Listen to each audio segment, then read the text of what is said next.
everybody, we are back. Welcome to another episode of More Than a Title, sponsored by Hard Rock Cocktails. I'm your host, Jarrett Thomas, CRO of Outside the Box Digital. Also, huge shout out to our distribution partners, Alive Network, and all of the amazing people and supporters of helping us grow week over week.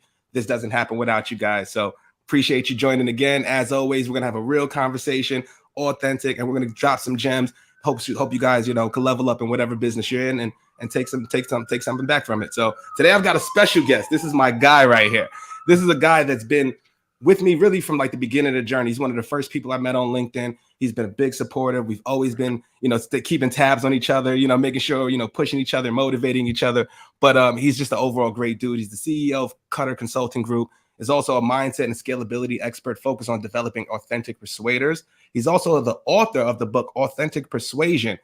Even though he has a bachelor's degree in marine biology, he knows what it takes to be successful in sales and build profitable teams. His books, podcasts, training workshops, and speaking are all focused on helping sales professionals close more deals, make more money, and produce scalable results. So everybody, please, let's give a warm welcome from my brother, Jason Cutter. How are you, man? I'm great. I'm excited to be here. It feels like we have known each other for a lot. Like, I think years-wise, it might not be as much as other people might know or other relationships, but I feel like it's been since the beginning of both of us on LinkedIn, and then that journey and the growth and just, having this kind of bond and relationship of chatting. So very excited to be here, especially after you've been on my show before, and I'm ready to rock. It's an honor, brother. First of all, you were one of the first podcasts I was on.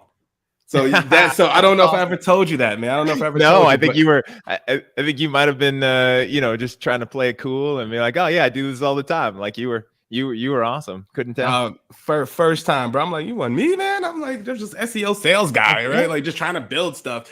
And we got on the show, man. It was a great episode, and it really just gave me the confidence. Like, man, I love this stuff, man. If we can get sales by doing this type of content, why the heck would I send out these 1,000 emails, right? Like, what's up with that?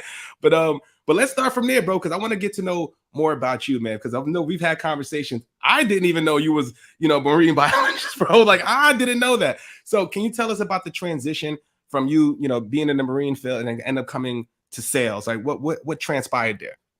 So the punchline of the marine biology, which was focused on sharks, I went to UC Santa Cruz, is that at one point I'm 20 years old, standing on a boat off the coast of California, surrounded by great white sharks. At that moment in my life, that was still a smarter, safer career choice than dealing with people, like as a career choice. Like, I'm like, there's no way I want to deal with people. I don't want to work with people. I don't want to deal with customers. Like, let me just deal with, 4,000-pound great white shark. Like, that's way easier. They're way more predictable. They got one direction. They got one thing on their mind. Stay away from the business end. You'll be all right. Like, it's super easy. People are messy, right? To be nice. I was a shy, awkward, bullied, late blooming child to two amazing, fantastic, loving parents who are still together today. Like, I had a good childhood, but like, as far as socially, like I didn't fit in with anyone. My mom was a banker and moved her way up in finance. My dad was an engineer out of the Navy and moved his way up through project management and leadership. But I have two analytical parents. My mom still to this day hates salespeople, especially old school, gross salespeople. She hates them. So that's what I was instilled with, right? Was this hatred of salespeople. I don't come from a business family. No one sold anything in my family. And I was awkward and weird and didn't fit in. So I chose sharks. Wow, but mom, you're not alone. You're not alone. We hate them too. Everyone does, right? Like, here's the interesting thing though, because people always push back. It's like, well, what does my mom think now? It's like, my mom actually likes sales professionals. My mom loves it when she goes to a car dealership or gets referred to someone and gets somebody who actually cares what she wants. She's willing to pay. She doesn't even need to fight them on price if she's getting a good deal with someone she trusts. She just hates the gross stuff, right? The sales stuff that we can't stand. And again, she's not alone. I mean, I think the world, they tolerate it. They used to, hopefully less now, but so life took me different ways. I realized I was pretty good with people. I was pretty good customer service wise. And then I worked at Microsoft for a couple years doing tech support when that was still a thing in the US. Wow. That ended. And then I fell into the mortgage industry at 27 years old in 2002. And it wasn't even sales. It was real estate boom. So it was order taking at its finest. Didn't learn anything about sales. Started helping people in foreclosure Instead of doing the mortgage business, realized what sales really meant because you had to persuade somebody. The Yeah. cost of failure when you don't persuade somebody. And then went to work for a company where I was actually operations, because my mind is operations. I'm an operations guy who Mhm. didn't even think I was a salesperson at that point because I didn't think I was selling. I thought I was just helping people. Yeah. So I went to work for a startup. They had a director of sales. I was the director of operations. About 6 months later, they fired the director of sales because he wasn't good at what he did. I became the VP of sales sales and operations, and they said, "Here you go. We have 8 salespeople and we have 4 telemarketers, and we're sending direct mail. So you need to fix this so that everyone still has a job." And Oh, goodness. and then after that point, every company that hired me figured I knew what I was doing, and I just had to figure it out and just adapt. Oh man. And so for everybody listening, I want to break it. There's a few things you said, bro, that were so interesting. One about what your mom said about the customer experience of sales, right? That's such a big thing. So any sales professionals listening right now, there's nothing different from his mom going into a car, dealership, right? Versus somebody coming to your website, somebody filling out that demo, raising their hand, wanting to know more about product, and you're trying to shove product down their throat without actually listening to what they want as the customer. That is huge. So anybody listening, that's a gem right there. And then you also said something like, also something that was really, really cool. You were in the mortgage space, right? When you took over when it was actually a thing, right? I got Yeah. in 2008, I believe. When after the boom. So when everybody's partying and all that stuff, when everybody's getting slapped on the wrist, I come in there, green-eyed. I want to sell. And then I had to take the safe test and all that stuff, bro. But you said you were order taking. So where were you able to actually tell us about that, transitional period when you actually were honing in your sales skills, where it's more outbound versus you getting inbound leads? So it's not even that so much. It's not even this, what we see now and what you and I are used to in the games that we play now, where it's this pure outbound versus pure inbound, right? Thinking inbound is order taking and outbound is not. And let's dissect that here in a few minutes as well, because I've never thought about it and vocalized it in those terms. So this will be fun as well. But for me, mortgage business 2002, rates are good. It's all over the news. My boss, here's my first day in the mortgage business. My boss said, he sits me down at a desk and says, "I just sent 10,000 postcards last week. When the phone rings, fill out this lead sheet, put them on hold, and then come get me and I will do the rest. Welcome to the mortgage business." I didn't know how we made money. I didn't know what the fees were. I just needed a job. I was referred to him. He hired me. So let's go. And again, I'm 27. It's not like I'm 18 and I don't know how things work. But I was also a renter. I'm like, you know what? I should probably buy a house because this feels weird helping people with mortgages and I'm a renter. I feel like a hypocrite and I should probably know how the process works. So then I ended up buying a house. It was the order taking wasn't so much the inbound versus outbound. It was the market and dictating that everybody just wanted. Everyone's just begging for houses. And it was just like the mortgages were there and there was just this momentum, right? And this excitement. At the time, I didn't realize it, but where I started to learn sales was when I left the mortgage industry. This is how weird I am, right? As a person, I was in it for a couple of years, 2004, right? Meltdown's 2007, right? 2004, people are still making a killing. And I'm like, this is boring. I don't feel fulfilled. I don't enjoy this, helping people buy houses they probably can't afford. I don't think most people should own a house. I think a lot of people should rent, and for many different reasons we won't get into because this isn't a financial advising podcast. But I'm like, this is not fun. I don't enjoy this. And of course, people are killing it. And so started helping people who were in foreclosure avoid losing their house. And I realized, and I had to teach myself, but I realized like how hard that is. You've got somebody who sheriff is coming on Friday if they don't fix this. And you'd think that would be easy, but they're so stuck that it takes so much effort to unstick them. And again, this is where I do this a lot in my training too. But one of the most beneficial things about those couple of years that I did that as a business, my business partner and I started a company helping people, is that the cost of failure was that their house would go to auction. So if I wasn't successful at helping somebody, I know it's not just me, right? They have to take steps themselves, and I can't do everything for them. But I would literally go to the courthouse steps on Fridays at 10 a.m. and watch that house go to auction, and just think and mentally and put that in my head of that's what my lack of sales success looked like. That's what my failure looks like, is that person, now the sheriff's on the way to the house, right? Again, it's not all me, but I'm like, don't let that happen again. Right. And so, go further and further. That's real. We can talk about the inbound, outbound order taker stuff, but yeah, that's where I started to learn it. And then the big transition for me was when I took over that team. It was in the office and it was over the phone, but also helping people who were in trouble financially. And so I didn't think over the phone sales was possible. I was raised in person. You meet with somebody, you build a relationship, you build trust. You don't do anything over the phone unless it's transactional. Sales always in person. And I got to that company and I'm like, it's not possible. You can't do anything over the phone. No way. And then I realized, wow, you can do amazing things over the phone. And that's where it clicked. Yeah, I have a similar experience, bro. And I would love to get in the order taking one when we go. And I think it's a good segue. So when I came into reverse mortgage, I'll tell you my process, right? So I was young. I was maybe 21, 22, if that. So basically, I'm a junior loan originator. So I didn't pass the test yet. So all I can do was actually just call. So I was an equivalent of a BDR. Get the call. Like you said, you get somebody on the phone. You try to build a relationship. You pass them off to the senior person and they can start the process, right?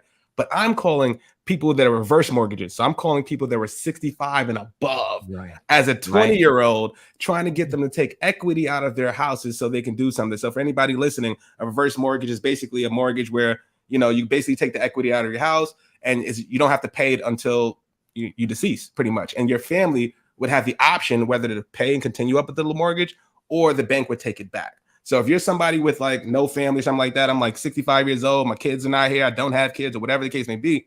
My job was to say, take the money out your house, go traveling, go see the world. You don't know how many years you have left.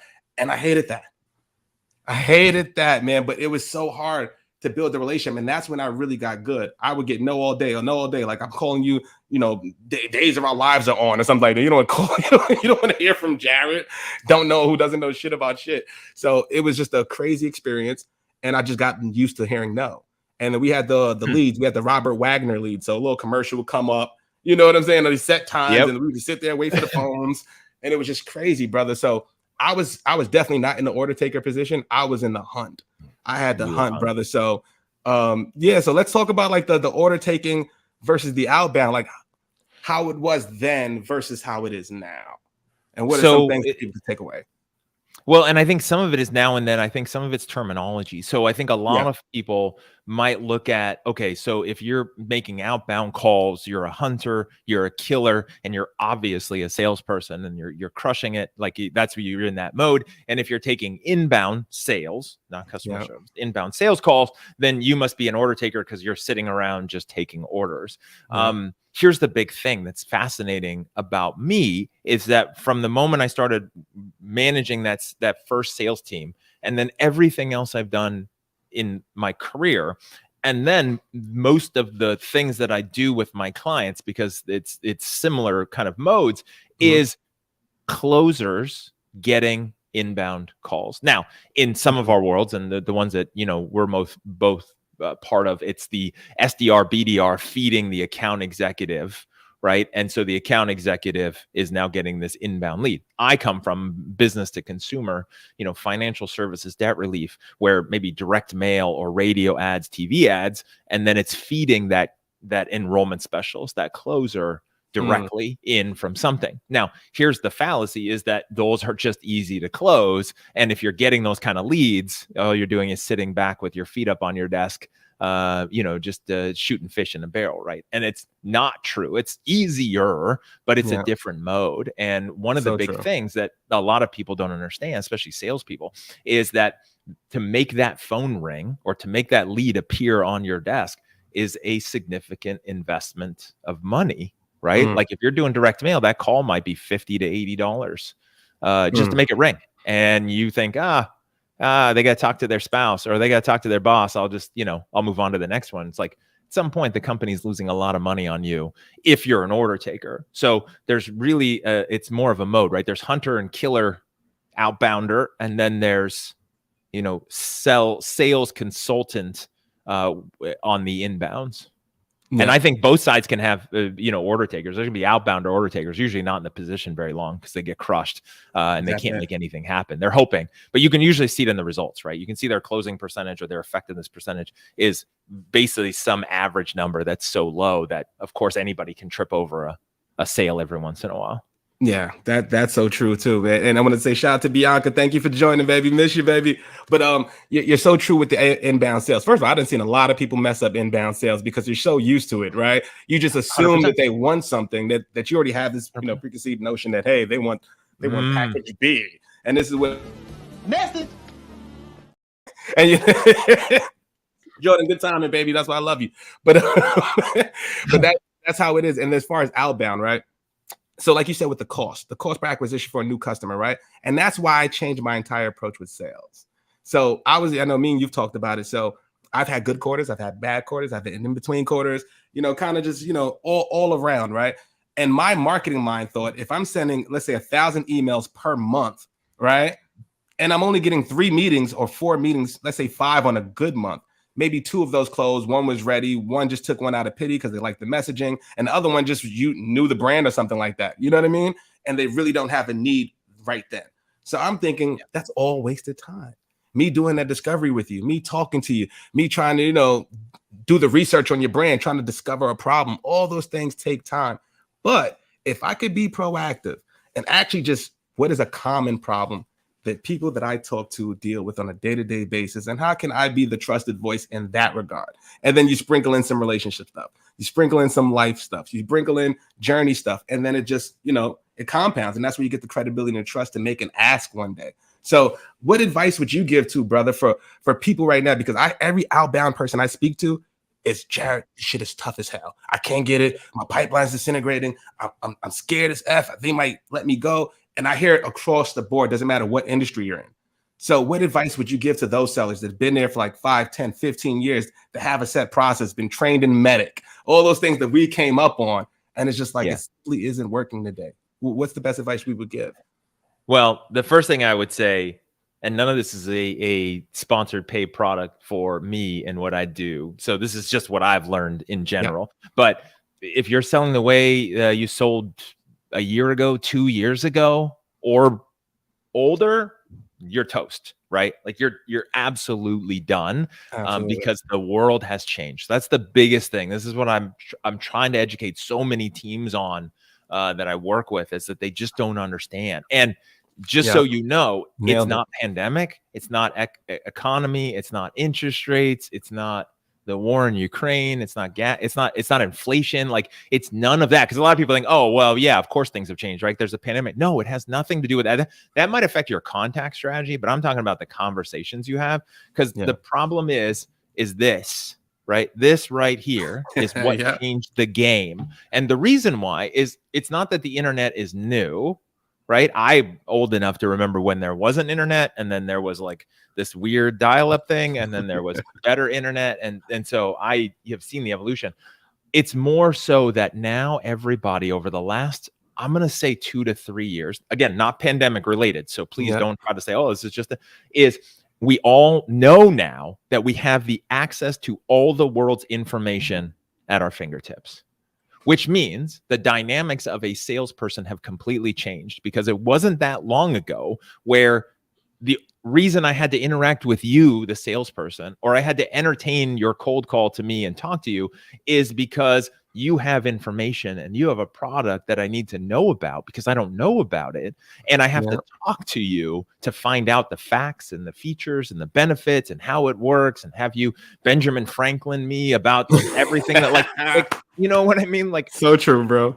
It wasn't that long ago where I, as a customer, business to consumer or business to business, doesn't matter, me as a customer needed you to educate me on how this works, right? That's why that spin selling and the challenger sales and why all that stuff, like it's still so popular, and people think that's the way to go because I'm going to educate you on something. You need me to educate you. I don't need you for shit, right? That's the thing that salespeople do not understand, is I, as a customer, B2C or B2B, I don't need you to educate me. Now, there are people out there who don't know anything about anything, and you really do need to educate them, and they need the help. I'm not saying that's not the case, but so many salespeople go into conversations talking about themselves. I'm so amazing. Here's what I do. Here's what our product does. You need us. Here's why everyone else loves us, and all this stuff. And they assume, especially if you have a meeting with somebody, that they're coming into that meeting blind and they need you to educate them.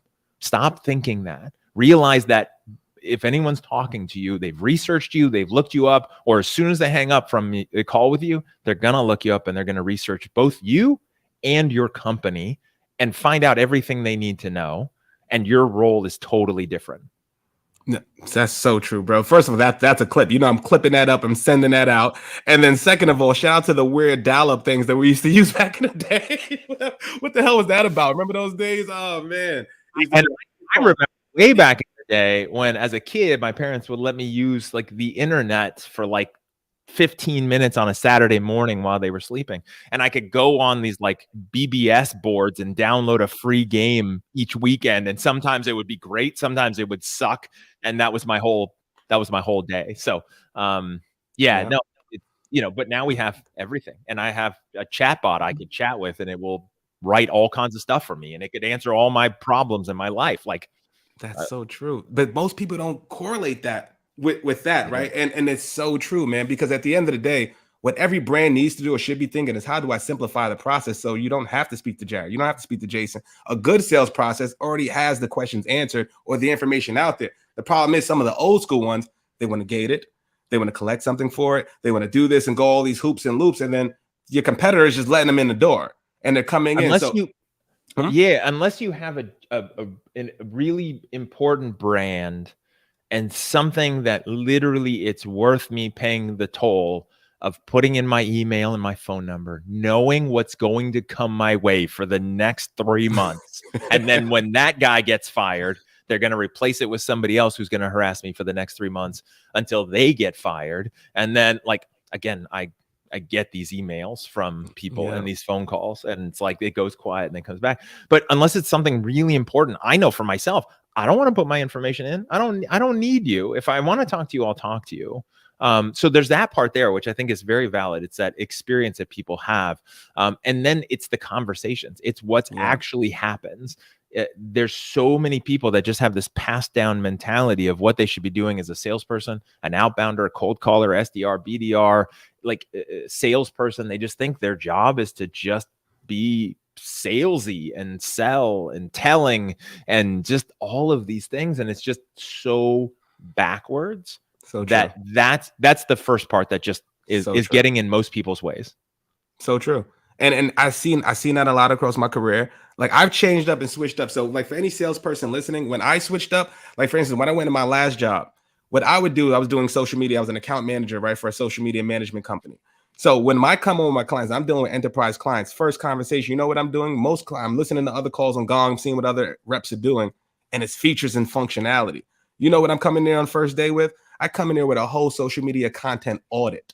I want to know why you did that, why you posted this, who creates the content, what is the process, what is the ROI on this, right? How are you tracking this? All of those things, right? And I'll give you a quick story. Like, to reverse the deal, I actually almost got him back, but they couldn't. But I was dealing with a relationship, like a Tinder company, right? Tinder was their competitor. So they're sitting there talking to me, and I'm like, yeah, they're going through all these things here, social media and all this. And I'm like, yeah, we're posting, we're doing good, engagement's good. I'm like, all right, screw all of that. What's the most viewed Netflix movie right now? Oh, I don't know. Maybe it's this. Maybe it's the goddamn Tinder Swindler.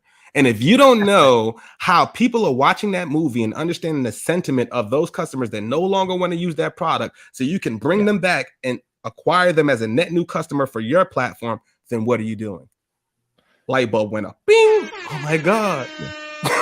So that's what you got to do, guys, as a salesperson. What are you going to do to think outside the box? There's a problem. There's a second problem. There's a real problem. And it's layers, and there's a process to get to that real problem. One is credibility and trust, doing those things, content, all those things, but just knowing their space, putting yourself in their shoes, something as simple as that. Yeah. And here's the biggest thing. And this is the biggest warning I would have for everyone watching or listening to this is you are special. You have the skills. You have the abilities to back up what you say, right? Like, you need to do this strategy. Here's why. And I can give you the proof. I can give you the stats. I can give you the data. A lot of people in sales, they talk good game. They can regurgitate some other stuff. They literally don't know what they're talking about or what they're doing, or they don't know enough, right? They went through some half-ass product training the company gave them. The company gave them no soft skills training, threw them out there, throwing bodies at the wall and see what happens, right? Like that's just it. So one part for people watching, you actually know your stuff. And again, I've never been a customer of yours. I've never hired you. So like we don't have a working relationship, but I know that you know your stuff because I've chatted with you and seen your stuff enough. So that's the first part. The other part is you actually care about people. There's one thing that people in sales have to be very careful. Your approach is great with a giant asterisk, which is instead of going in there with features and benefits and all that crap that people do to talk about themselves, and we can talk about why that's so wrong because I haven't even touched on that yet. But like you going in with, let's do an audit of your social media. That's painful. That's like going to the doctor and having the doctor run tests and ask you questions that you don't want to answer because you don't want to admit how unhealthy you are. Or when you go to the dentist and the dentist says, all right, so how many times a day do you floss? And it's like, several, none. What? Yeah. 14 times a day. Isn't that right? Like, no, like, it's so, but the thing is, when you go to the doctor, they're a professional. You trust them. If they do it right, by the time they get to that point, you know that they actually care about you and they have your intentions, your well-being in their focus, right? It's not about a quota. It's not like, hey, I have 3 more brain surgeries this month and then I get President's Club. Like, no, that's not the thing, right? It's about them helping you. So the problem is, and I've seen people do this, they use, like, again, I'll bring it up like the Challenger sale, but there's no empathy behind it. They don't actually care. It is a tactic, and it comes across as a brutal tactic, which then can make people feel bad. And if your prospect feels bad, they will retreat from you because their ego will say, I feel bad. I want no part of this. Even if this could save my life, I want no part of your solution, and I'm out. It's called prospect okayness. I think even Sandler calls it that. Like you have to protect their mental state of being okay, or at least being better than you. And so you have to be careful. So you have to approach with empathy. If you do that, like, hey, let's do a social media audit. Why did you post this? Why did you do that one? Who on your team did that? Do you realize that that's not very good? Like, bye. Like that person doesn't want to be abused by a salesperson. But so many salespeople do that because they forgot the empathy part of sales because no one taught them. Yeah, man, that's so true. And just to give you context, like, so I would say that I was an account manager, I wasn't going to lose you. So that's the only reason I came aggressive. I know. But if it's net new, definitely not the way to go about it. But I would say just not on the first date. Not on the first date. That's exactly what it is. It's a song and a dance, right? And then I love the psychology of sales. And like you said, it's building that trust. But it's hard for salespeople like us who've been trained this way because why? What are we using to do outbound sales? We have Discover.org, we have Zoom info, and guess what? They're just a name and a number and an email to help us get to where we want to go. Once I changed my mindset and shifted that, it's like, yo, that's actually Jason. He's actually the marketing manager. I couldn't imagine what pressure he's dealing with right now in the pandemic, having to generate these leads and not know this, and the customer experience sucks and all that. So, man, just talk to me. What's up, man? Like, what's really keeping you up at night? And that's the big thing, right? This is the huge benefit that I'm so grateful for the period of my life dealing with people in foreclosure. Literally watching the sheriff remove someone and their contents from their house as the sign that I didn't do enough. Of course, like a doctor, right? You can't save everybody. And of course, it's also not life and death, but like that's the cost. And so it's not the way I live my normal life, but when I'm in a sales role and when I coach teams, I help people, no matter what product they're selling, extrapolate out what is the worst case scenario if I don't help this person buy from me when they should, right? Let's say like your marketing manager example, they don't buy from you. You can't get them to get unstuck and make a decision that could help them. Well, marketing fails, which means sales doesn't have enough opportunities, which means the company doesn't make enough revenue and the company shuts down. Everyone's without a job. That owner's probably got everything they have staked in that business. And most divorce and suicides are a result of financial issues. And then boom, extrapolate it out. They're either under a bridge or something's bad happened, health issues. Like, again, you're selling social media packages, right? I'm talking about someone being homeless under a bridge or taking their own life. And it's not that far off. Like if you have something, this is the key. If you have something that actually helps companies or individuals, that's how you should think about it every single time. I'm not selling you. I'm helping you if I can. Like I owe it to you. Now, there's a lot of companies selling a lot of crap that a lot of people don't need and a lot of companies won't ever use. That's different. Like that's a whole different group. Yeah, but like if you shift your mindset and actually care about people, like people could smell your commission breath. Like people could smell it. Smell from just oh my god, and that's how it is literally when you just want to sell a product. Not unsold some shitty ones. Like oh my goodness, and I felt terrible about it. Yeah, you get the commission check, you feel terrible about it. Well, and so the other thing too is there's, you know, like that's always forecast out. Like, what's the worst case scenario? Because I want to help you as a human, right? Like, part of my mission statement is I want to leave people better than I found them. So sometimes that means I've got to sell you like crazy to help you make the right choice. Like if you were a friend of mine and you had an addiction problem, I would do everything I could to help you get over that and like get treatment or whatever it is. Like I look at it that same way, right? Because you're a human. The other part is then if people listen to what you said, which is so different, going back to these outbound calls, the people who are struggling now versus what they did years ago, is your approach is different. Your approach is now is like if I was talking to you, hey, Jarrett, Jason here. So I'm calling this, like calling marketing managers. I can only imagine what it's been like. Like, tell me, what are you facing right now in the pandemic? Like, what are you dealing? I know we're just chatting, but I'd love to find out, like, what are you really struggling with? Because if there's something I can help with, our company has done some great things for other companies, right? That's different than, hey, Jarrett, hey, this is Jason. How are you today? Oh, yeah, it's Jason from ABC Corp. Oh, yeah, we do this, this, and this. Hey, are you in the need for? No, like that. Everyone can tell. It just feels. This is my number one advice to people. When in doubt, if you don't know what to do, if you're struggling in sales or you're new in sales, when in doubt, do the opposite of what you think a salesperson should do. Oh man, I love that. Salesperson. Love that. Right? And I think the same way. I'm so glad you said that, bro. But that's my entire, like, even with cold calling, my whole thing was like, people be like, hey, so I used to pride myself on outbound. So if you had a number that was listed on the web, if you were on LinkedIn, I was going to get in touch with you some way, somehow. That was just a gift. Okay. I don't know what it was. Like my gut would tell me, call right now, 1212. And I just get the person by his phone or something. It just was like that. Right. So basically I was just beast like that. But I was thinking about, what can I say on the phone that's going to make me memorable? And it's the same thing with social media. It's the same thing with content. And I would just think like, because what am I going to say? What am I literally going to say? Is either, and I could just tell, being a salesperson is being reactive, right? You can just tell by somebody's tone how they picked up, how they're feeling. You got to be able to pick up on that. You can see if they're happy, sad, if they're in a rush, if they want to just get you off the phone, and just having something witty in your back pocket to kind of interject them and kind of bring the sales guards down. Because once again, your whole goal is to, I'm not scary, stranger, danger, seller, Jarrett that's trying to get in your wallet. I'm just the guy that just happened to work with several companies like yours that actually knows what's going on in your space and just curious if you're dealing with this. Yep. That's it. And it's a crazy intersection of things like confidence, experience, trusting in yourself, you know, which leads to confidence.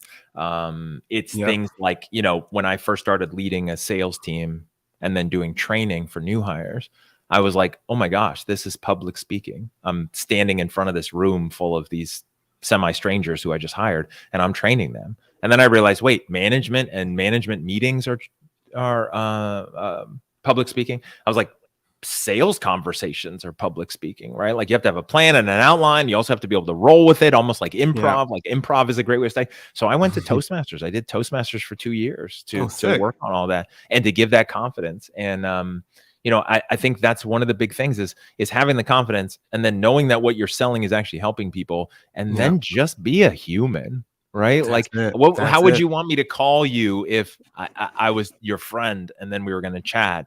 And you know, I had something that was going to help you because I knew you had a challenge, right? How would you want me to call you? That's it. It's easy. That's it. So true.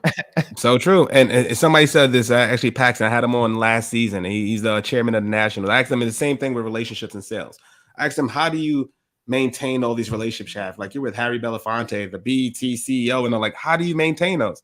He said, be the friend that you always wanted. Yep. Simple as that. And that's the same goes as a salesperson. Be the salesperson that you would want to hear from. Yeah. Who do you want to talk to? If you are an individual or a business owner or work for a company, if you imagine that, What would you want if you had the problem that you think you're solving as a salesperson? Who would you want to approach you? How would it work? And obviously, you can't get in the minds of every person. Some people love the phone, answering the phone. Some people hate answering the phone because of salespeople. And so, but they're on LinkedIn. Some are on neither. They're on email. Like, you don't know how you're going to find them. But again, remember, that's another person. It's stupid. It's cliche. They put their pants on probably some way like you do every day, or your shorts or your yoga pants at home. But like, that's it, right? They're a person, and you just got to remember. That's why, again, this is the biggest thing I've been saying for the last, it's got to be 2 years now of just all the speaking and training, is it's not B2C, it's not B2B, it's H to H, right? It's human to human. It doesn't matter. And again, a lot of people come to me and they're like, well, what do you know about insurance? Have you ever sold insurance? I'm like, well, I know doesn't matter. And I have to tell you, and this is what I tell everyone. They're like, well, what do you know about selling, HRIS software? It's like, well, I know humans. And if I have to teach you what your product does, you have a serious problem, right? Yeah. Your issue isn't explaining your product. Your issue is understanding humans, both you and the other person, and then understanding what they're afraid of and why they don't want to buy from you. And once you figure that out, then you can talk about your product. Yeah. Oh man, there's so many gems. For anybody, this is a sales masterclass. Like, we're just going off right now, and I can talk about this shit with you all day, bro. Like, seriously. So, sales professional, like, we're just giving you so many gems. And I'm gonna ask you a funny question, bro. Do you ever turn your sales off? Because I find myself having a hard time doing it. I be talking to friends and I'm fucking doing a discovery call. Wait, so how'd you do that? And this happened to me. Like, where'd you go after that? Like, you ever do that with your friends? So it's a little different with me. So my sales process is rooted in a deep level of curiosity and a deep feeling of empathy. Right. So, like I said, and again, I'm not trying to dramatize it. My childhood was good. Didn't have any issues. I didn't fit in school. Like, I just had no friends, but I had, a loving home and a loving family, but we were an underdog family. I'm still an underdog guy, right? Yep. Because of what I've been through, both as a kid, right? Like, not being popular, not being in sports, like, not, all the stuff that, kind of makes people think, high egos. Was always the left out kid, right? I was the tallest kid in my class and I still couldn't get picked in basketball. Like, that was me, right? And so, like, that, and then life, and like, changing careers and having money and then having no money and having less than no money. And, I've been divorced twice, and it's like, I get it, right? Like, I've been through enough life. Like, I am empathetic because I always want the underdogs to win. So for me, I feel everything and I hear everything. And so when you ask about that, like, the funny sales question, this is not a funny answer now that I'm saying, it's like, this is not funny. No, this is cool. But, but like, for me, this is the interesting part, though, is because it's H to H, it's human to human for me. And I say everything in life is sales. For me, sales is asking questions, being curious, being empathetic, and wanting to leave people in a better place. So one of the things that I find myself doing is that, not necessarily selling them something, but like offering advice, or just like, again, part of my mission is to leave people better than I found them, right? It could be someone at the grocery store and asking questions like, oh, you should go do this. Like, it's that same vein where I'm just curious. And here's the big thing, Jarrett. This is why I always talk about my background and why, I tag sharks, and why I focused on that. As a kid, I was not curious about people. I was curious about science, animals, and dinosaurs, and then sharks, and all kinds of kid stuff. But I literally couldn't care about people. And so I made myself curious about people and realized, like, oh, that's, and again, I want to be curious about you. I want you to be curious about me. And so, otherwise, I don't know. I don't think I'm a pure salesperson like yourself, where you're just like, all right, what can either sell you, or just in that mode you can't turn it off. My mode is just curious and empathetic.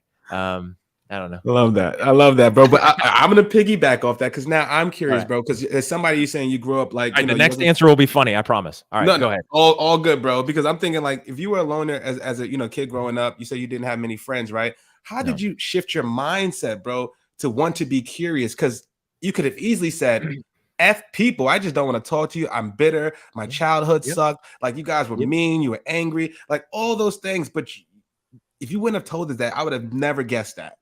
So how did you fix your mind to do that, bro?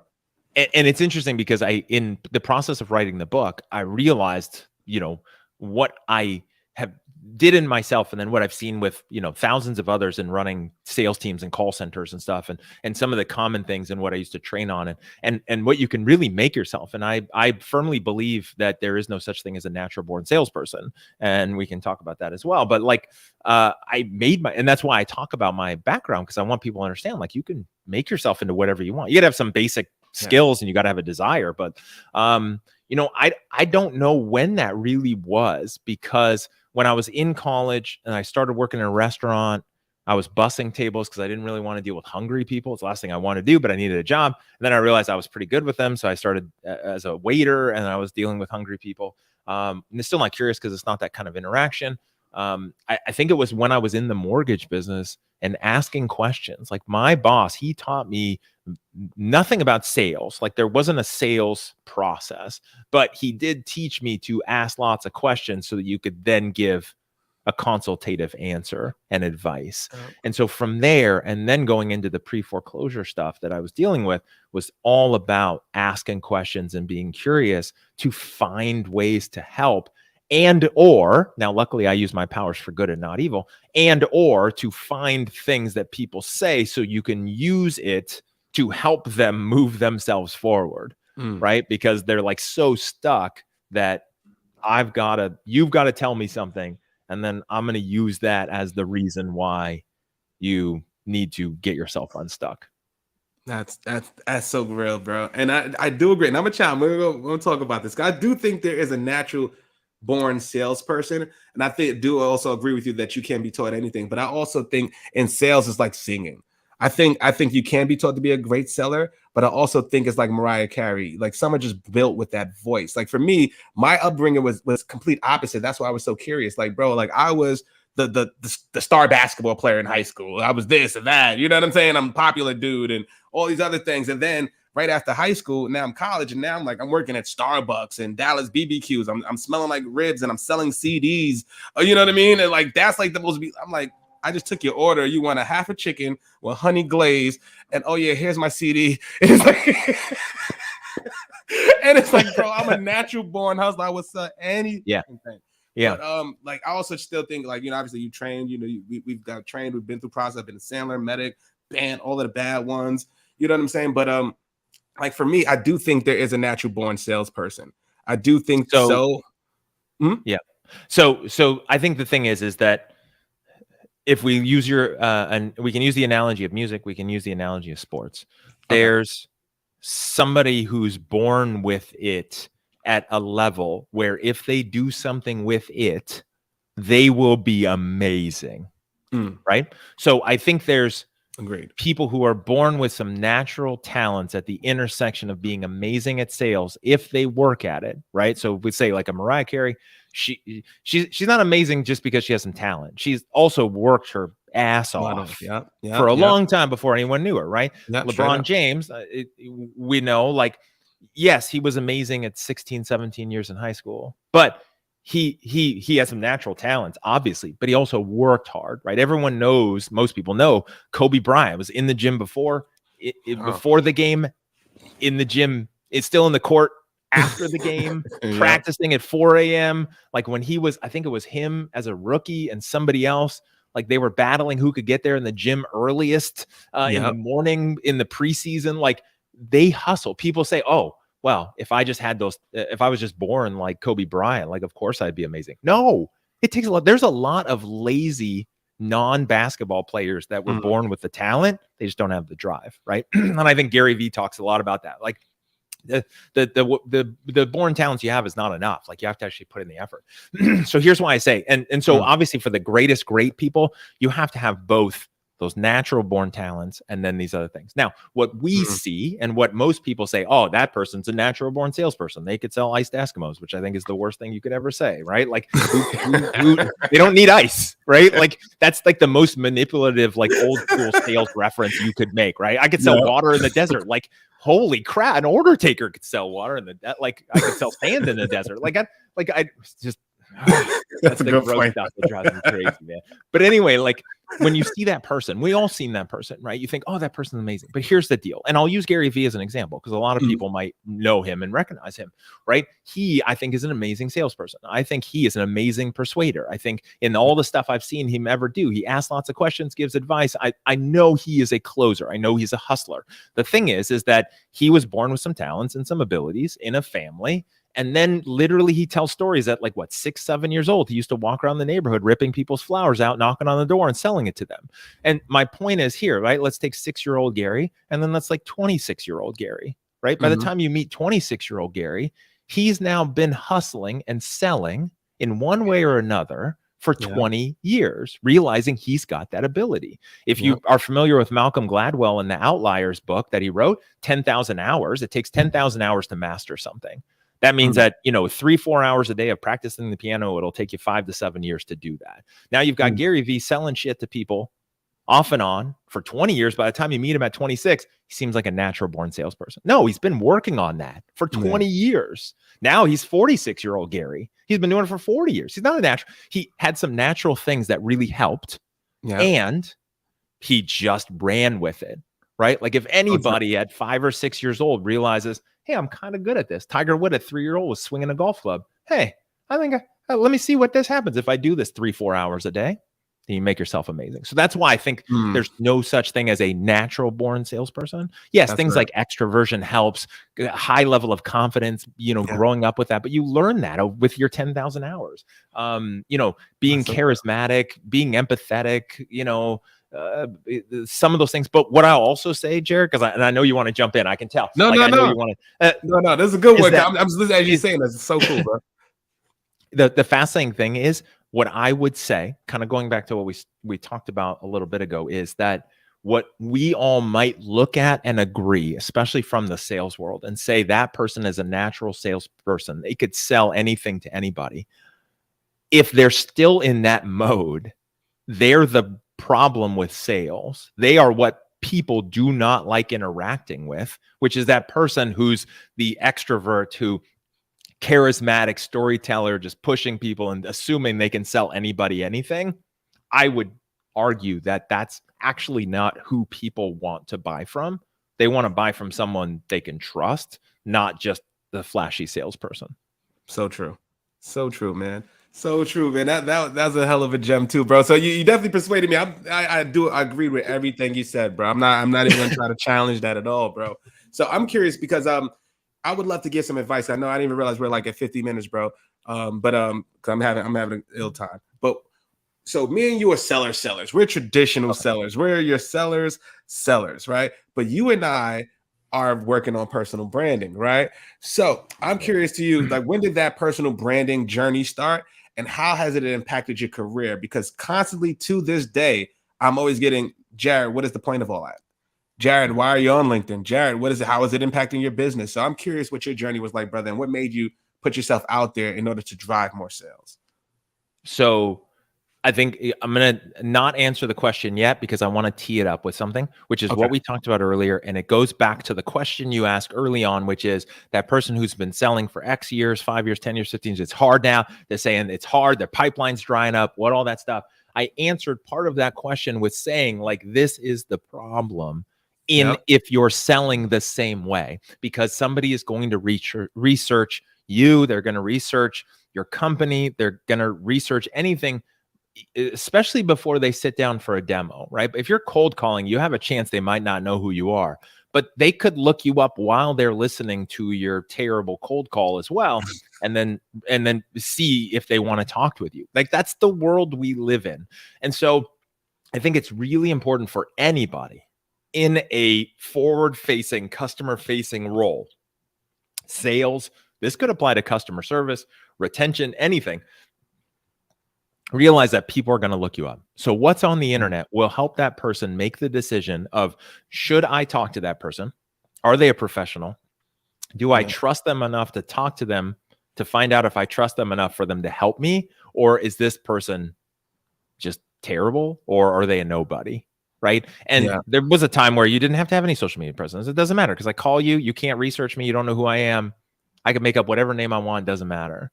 It's a different world now, right? Those boiler room days of like, oh, I'm, just tell him I'm the son. He's just my dad, right? Like, no, you can't do that. If you do that, you will lose long term, right? Like it will come to you. And so the big thing is that you have to have social media. You have to assume. I do this all the time. I said someone wants a meeting with me. That's great. I'm researching. I'm Googling you. I'm on LinkedIn. I'm looking at it. So that's the big thing, because I get that all the time too, especially from companies who are like, we want our people to use social media. I'm like, they should have something. They should post something. So now, here's what's fascinating. Prior to consulting, which has been about 4.5 years now, I was VP of sales and marketing, VP of sales and ops, in my career, minus a little break where I went and worked with the government and went overseas. But that's a whole different podcast and a whole different story. Has nothing to do with any of it. And yet it's also from Jason Cutter to Jason Bourne on me, bro. I can't answer that and I can't acknowledge that. But anyway, so my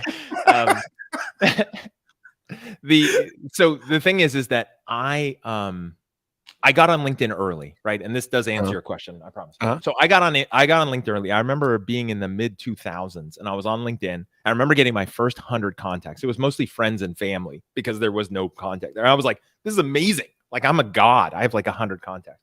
And then like after a couple of years, I got to like 500 contacts. I was like, this is amazing. Except that every time I logged into to LinkedIn, it was articles about business stuff and people trying to sell me things. And I'm like, this is stupid. I don't need either of these. I work at a company and I don't need it. So I probably got to 500 contacts or 500 connections on LinkedIn by 2006, 2007. Okay. Fast forward the end of 2018, I have gone from 500 connections to 600 connections in 11 years. Wow. Because once a year I might log into LinkedIn, and then I get all these spam requests and all this crap and all these connection requests, and then I literally accept none of them. I log out because as a guy running a sales team and a call center, no value. I don't need LinkedIn for anything, right? LinkedIn has nothing for me, especially as a B2C, sales leader. I need nothing from anybody on LinkedIn. And it's just a distraction and I don't have time for it. So I'm not on there. Now, fast forward, consulting. I start consulting business. I'm like, I need to be everywhere. I need to connect with everyone and I need to do everything. And there's people who have done a lot more and connected. But between January 2019 and now, April 2023, I went from 600 connections to it's like 16,000, something like that, right? I went up pretty quick and then I've kind of leveled off because I was like, it's the value of the network. I want to be connected with everyone. I don't want to sell everyone. I just want to be connected. I also wanted to build the brand awareness as I built the consulting company from nothing, with no clients, with no pipeline. And so I did a couple things. One was get on LinkedIn and then just connect with lots of people. Again, don't pitch them. Don't do the gross stuff that we all hate on LinkedIn that people do, but they keep doing. Just build an audience, engage with people, but just collect people. And then when I post something, it's got a wider and wider reach. And then also when somebody looks me up, they can find it. It's also why I started my podcast in April of 2019.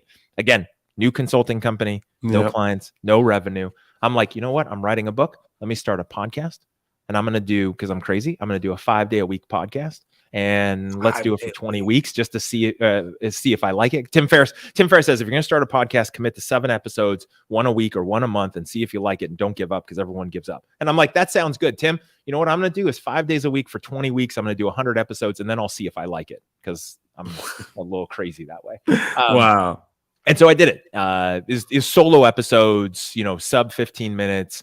And that's again another topic, but my goal with that was to share everything I could prior to my book launching, but not as a marketing strategy. But ultimately I wanted to have this giant calling card out there that by the time somebody made it to me to have a conversation about their sales team and whatever they needed, they could look me up, and there's so much evidence out there that they don't have to ask me, hey, Jason, what do you know about sales and why do you think you're so good? There's so much evidence out there that's answered. Now, like, it's going to the doctor. I don't need the doctor to tell me about where they got their license from and where they, like, no. All that's done because you're a professional. Let's talk about me and my problem now. right? And That's it. what's interesting is, and this is so important, anybody in sales, remember this, people are going to Google. Just assume every single person you talk to is going to Google you. I had my podcast, 2019, I had a guest on the show. His name was Rob Howes, Howz. At the end of the podcast, I do the classic thing that hosts do that they should never do. But I said, hey, Rob, so people can find out more information about you, where should they find you? And the reason why I say that you shouldn't say that, because as a host, you should know where people should go, right? Yeah. So you should tee them up for that. Hopefully you don't. But anyway. I was going to actually tee it up. I know I was like, oh man, I just painted him in the corner. So anyway, so I say, Rob, so what's the best way people find you? He's like, I'm the #1 Rob Howes on Google. So just Google Rob Howes, Howz, and you'll find me. That's it. And I was like, we get off the thing and I'm like, that's amazing. I Google myself. I'm like on page 2. And I was like, oh, I got to fix that. And so now it's a joke, but if you ask my call to action, I'll tell some other things and I'll say, I'm the #1 ranked Jason Cutter on Google. Like if you Google me now versus 2019, I dominate the first 4 to 5 pages. There's a couple other Jasons that sneak in like on the first page, but it's all me, such that if you don't know me, you get referred to me or you set up an appointment with me and Google me, like there's overwhelming proof that I know some things about some things, right? Like, yeah. And now it's about how can I help you? And again, if you're an SDR, a BDR, an account executive, like all of this still applies because people are going to research anything because they're scared of buying. That's why they're not a customer yet. And so they're going to research so they make sure they don't make a mistake. So true, man. So true. And as you're doing that, I did mine too. So I'm on the first page, but there's a Jarrett Thomas 9 on Instagram. I'm coming for you. So whoever you are, just let you know. How did you let that happen? I don't know how the hell I let it happen. What is that about? It's just on Instagram. And he's he's #1. He's #1. I'm right underneath. He's #1 above you. What the heck? Oh, you got to crush him. He looks like he's a starting pitcher somewhere. He looks like he's got a hell of a fastball. Yeah. So and again, obviously it helps. Like if you have a common name versus a non-common name, like you're there #2, and then like there's another LinkedIn for Jarrett Thomas Esquire, which I don't think is you. And then some other stuff. Like my name isn't popular. It's not popular. But again, if you like, I just searched mine as well. It's like here's this dude from Purdue, about 5th down on the list. And that's it. Like you just keep going through about page 4.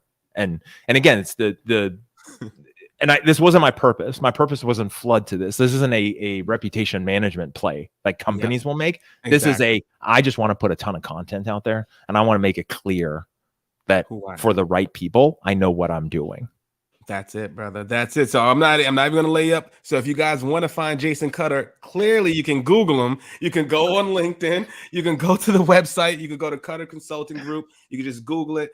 I would highly recommend you guys to follow Jason. He's somebody that I recommend. He's somebody that I've got a lot of respect for in the sales world, and he just gets it. He knows his stuff. If you've been listening to this, he knows his stuff, guys. So support, check his book out. He has online courses, all the above, man. So please, brother, I'm honored to have you on the show, brother. I'm honored to call you a friend, and I'm just appreciative, brother. I'm looking forward to everything you accomplish in the future, man. And if there's any way I can help you, I'm here, bro. I am so grateful to be here. You know me, I love talking about this stuff and get to chat with you on the show about this. Again, I knew going into this, it was like, the time's going to fly. We're going to run out of time. I didn't even get to the other thing that salespeople mess up. Man, there's so much stuff I want to, man. But first of all, I'm going to get you back. First of all, and we're going to just I think me and you need to just do a sales masterclass. We need to just press the button one day. Yep. Just go for it. Yep. We just need to, and we're going to go for it. We'll do OTB, Cutter Consulting Group, Sales 101, and then mess around. We might come up with a course for you guys. Who knows? It might be a joint course for you guys. Message. There it goes. So everybody, man, I just want to say thank you for everybody who tuned in. Shout out to the Facebook, YouTube, LinkedIn supporters, Instagram, everybody who's tuned in. Thank you again. Once again, this is More Than a Title, sponsored by Hard Rock Cocktails. Make sure if you go to your place, it should be near Truly and White Claw. Go pick up the Hard Rock Cocktail because that's where it's at. That's what we're doing. The margarita is hitting. Trust me, I'm on it. Love it. So everybody, once again, we're gonna see you guys next week. We got a crazy lineup lined up for you guys. We got Dr. Marcus Collins, we got Dr. Teresa Horn, we got Travis Lechner, we got Corporate Bro, we got some ones coming up. So guys, it's gonna be a crazy lineup, and just thank you guys for the support. Bianca, thanks again, sweetie. Love you, baby, and see you guys next week for another episode of More Than a Title. We out of here. What you know about me? Seen it all, heard it all. Oh, what you know about me? I done it all, just one.